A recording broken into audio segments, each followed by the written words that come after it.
Bismillahirrahmanirrahim. Assalamualaikum warahmatullahi wabarakatuh. Selamat pagi anak-anak. Bertemu lagi di Prakarya pertemuan keempat di materi ketiga. Kita masuk ke proses dan produksi kerajinan bahan lunak. Oke, sebelum kita mulai pembelajaran, mari kita berdoa menurut agama dan kepercayaan masing-masing. Baik. Kita masuk ke materi, yaitu proses produksi kerajinan bahan lunak. Sebelum membuat kerajinan, ada 5 hal yang perlu kita perhatikan. Yang pertama, kegunaannya. Jadi sebuah benda kerajinan harus mengutamakan nilai praktis, yaitu dapat digunakan sesuai dengan fungsi dan kebutuhannya. Contoh, mangkok digunakan untuk wadah sayur, jadi didesain atau dibuat dengan cekungan di tengahnya. Selanjutnya, untuk kenyamanan. Benda kerajinan harus menyenangkan dan memberi kenyamanan bagi pemakainya. Contoh, gelas cangkir didesain ada pegangannya untuk menyamankan penggunanya agar mempermudah dalam memegang gelas cangkir atau saat menggunakannya. Selanjutnya, keluasan. Benda kerajinan harus memiliki keserasian antara bentuk dan wujud benda dengan nilai gunanya. Contoh, sepatu dengan anatomi ukuran kaki. Jadi ketika membuat sebuah kerajinan atau benda harus luas, yaitu harus sesuai antara bentuk dan wujudnya. Seperti sepatu berarti harus sesuai dengan bentuk, ukuran kaki, dan ukurannya. Selanjutnya, untuk keamanan, benda kerajinan tidak boleh membahayakan pemakainya. Contoh, piring dari serat kelapa harus mempertimbangkan komposisi zat pelapis atau warna yang dipakai agar tidak berbahaya saat sebagai wadah makanan. Ya, contoh di sini berarti intinya sebuah benda kerajinan tidak boleh membahayakan penggunanya atau pemakainya. Jadi harus safety atau harus aman. Contoh di sini menyatakan bahwa misalnya kamu membuat kerajinan dari piring serat kelapa, itu kan untuk wadah makanan, berarti harus dilihat komposisi zat pelapisnya atau pewarnanya yang digunakan. Selanjutnya, untuk keindahan, benda yang memiliki daya tarik lebih dibanding benda biasa-biasa saja. Keindahan sebuah benda dilihat dari beberapa hal, diantaranya bentuk, hiasan atau ornamen, dan bahan bakunya. Jadi sebuah benda yang indah atau yang memiliki nilai estetik atau keindahan biasanya memiliki daya tarik tersendiri dibanding benda yang biasa-biasa saja. Contohnya batik tulis dan batik cap itu biasanya lebih mahal batik tulis karena dia memiliki unsur keindahan tersendiri. Nah, selanjutnya, untuk karya yang baik dapat dihasilkan dengan proses perancangan yang baik pula. Oleh sebab itu, perancangan kerajinan harus memperhatikan hal-hal berikut. Yang pertama, proses perancangan. Jadi sebelum membuat kerajinan, kalian disarankan untuk membuat rancangan terlebih dahulu. Ya, kira-kira kalian akan membuat apa dan yang kalian butuhkan itu apa, kalian rancang terlebih dahulu, kemudian ditentukan bahan bakunya. Atau tentukan bahan, yaitu nanti ketika sudah merancang berarti kalian tentukan bahan yang akan kalian buat atau kalian butuhkan untuk membuat kerajinan tersebut. Nah, setelah menentukan menentukan bahan, maka cari ide dari berbagai sumber, baik dari internet atau kebutuhan lingkungan sekitar atau kebutuhan masyarakat. Itu cari idenya, lalu dituangkan dalam sebuah sketsa atau karya, atau bisa disebut dengan gambarannya. Kalian gambar sketsanya, Nah, baru kalian buat sketsa berapa, kemudian kalian tentukan sketsa yang terbaik dari sketsa yang sudah kalian buat tadi. Setelah membuat sketsa sudah terpilih, lalu kumpulkan alat dan bahan yang kalian butuhkan.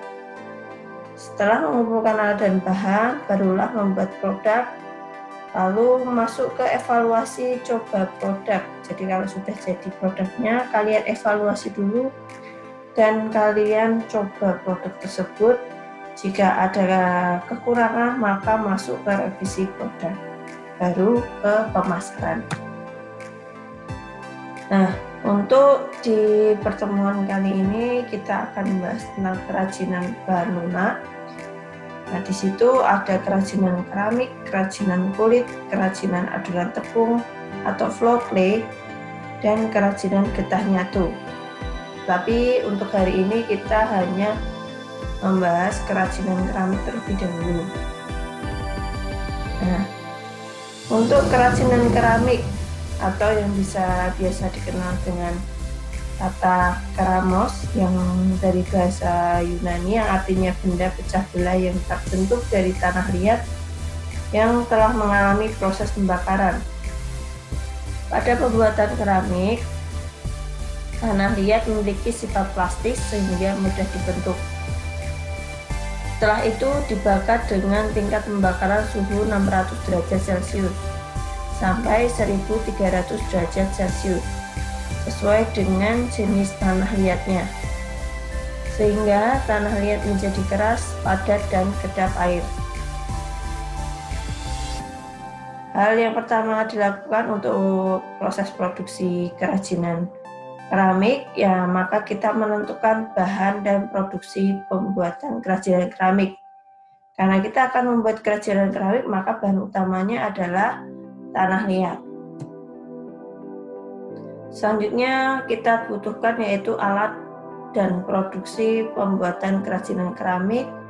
Di sini antara lain yang biasanya dibutuhkan bucir, kawat benang, pemotong tanah, spons, roll kayu, alat putar kaki, alat putar tangan, dan tungku pembakaran. Nah, berikut adalah produk pembuatan kerajinan keramik. Bahan lunak alam dari tanah liat telah banyak diproduksi pengrajin dan seniman keramik menjadi kerajinan yang kreatif dan berkualitas tinggi. Nah, berikut adalah gambar-gambar contoh kerajinan keramik yang biasanya menjadi raja kelas di setiap event pameran art dan craft. Nah, lanjut untuk proses pembuatan kerajinan keramik, ada beberapa teknik yang dilakukan. Yang pertama yaitu teknik pijit tekan atau pinch. Teknik pembentukan badan keramik secara manual dengan cara tanah liat dipijit tekan dari bentuk bola menjadi bentuk yang diinginkan dengan menggunakan jari-jari tangan. Nah, contoh pada gambar seperti itu. Jadi tanah liat yang kita buat lingkaran, kita pijit-pijit dengan ibu jari, kemudian tanah diputar. Setelah itu dibentuk leher dengan ibu jari juga, lalu membuat tutup dengan cara yang sama, baru yang terakhir mengukur tutup dengan badannya. Selanjutnya untuk teknik pilin atau coil. Teknik ini merupakan teknik pembentukan badan keramik secara manual dengan cara tanah liat digulung sehingga terbentuk pilinan tanah. Nah, yang pertama, kalian membuat pilinan di atas meja dengan cara memilih tanah liat, lalu setelah itu membuat lempengan lingkaran di atas alas. Nah, itu sebagai alasnya. Nah, tadi yang sudah pilihan tanah liat tadi yang sudah kalian buat, lilitkan pada atas lempengannya, kemudian rapikan dengan menggunakan butsir, lalu selesaikan bentuk dengan pilihannya. Selanjutnya untuk teknik lempengan atau slab. Teknik pembentukan badan keramik secara manual dengan membentuk lempengan menggunakan roll. Lempengan digunakan untuk membuat karya kerajinan yang berbentuk persegi atau silinder. Nah, itu contoh gambar tersebut adalah contoh bentuk silinder dan persegi kerajinan keramik dengan cara teknik lempengan. Selanjutnya untuk teknik cetak. Pembuatan keramik dengan teknik cetak, yaitu teknik pembentukan dengan acuan alat cetak, dapat digunakan untuk memproduksi produk kerajinan yang jumlahnya sangat banyak dan waktu yang relatif singkat dengan bentuk dan ukuran yang sama pula. Teknik meliputi cetak padat dengan teknik press atau tekan, dan cetak basah atau cair dengan teknik cor.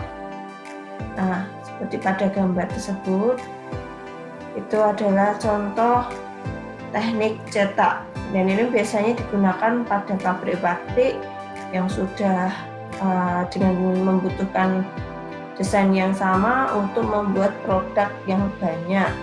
Sebenarnya biasanya menggunakan teknik cetak. Selanjutnya, teknik putar. Teknik pembentukan badan keramik dengan menggunakan alat putar kaki atau kick wheel dapat menghasilkan banyak bentuk simetris. Nah, itu untuk teknik putar bisa dilihat pada gambar ya. Nah, untuk hasil keramik yang tadi yang sudah dibentuk, kemudian dikeringkan dengan cara diangin-angin saja. Jika sudah kering, karya dapat dibakar menggunakan tungku keramik dengan bahan bakar yang bervariasi seperti gas, kayu, minyak tanah, atau listrik. Keramik juga dapat pula diberikan dekorasi saat setengah kering atau saat sudah mengalami pembakaran pertama atau biskuit. Dekorasi yang dimaksud agar keramik tampak lebih indah dan kuat. Keramik dengan lihat bakaran tinggi dapat dihias dengan pewarna glasur. Glasur adalah pewarna keras yang berkilap pada lapisan produk keramik. Jika menggunakan pewarna glasur, keramik harus dibakar secara khusus, yaitu dibakar 2 kali. Pertama, pembakaran biskuit hingga 900 derajat Celcius, lalu diglasir dan dibakar kembali hingga suhu 1200 sampai 1300 derajat Celcius.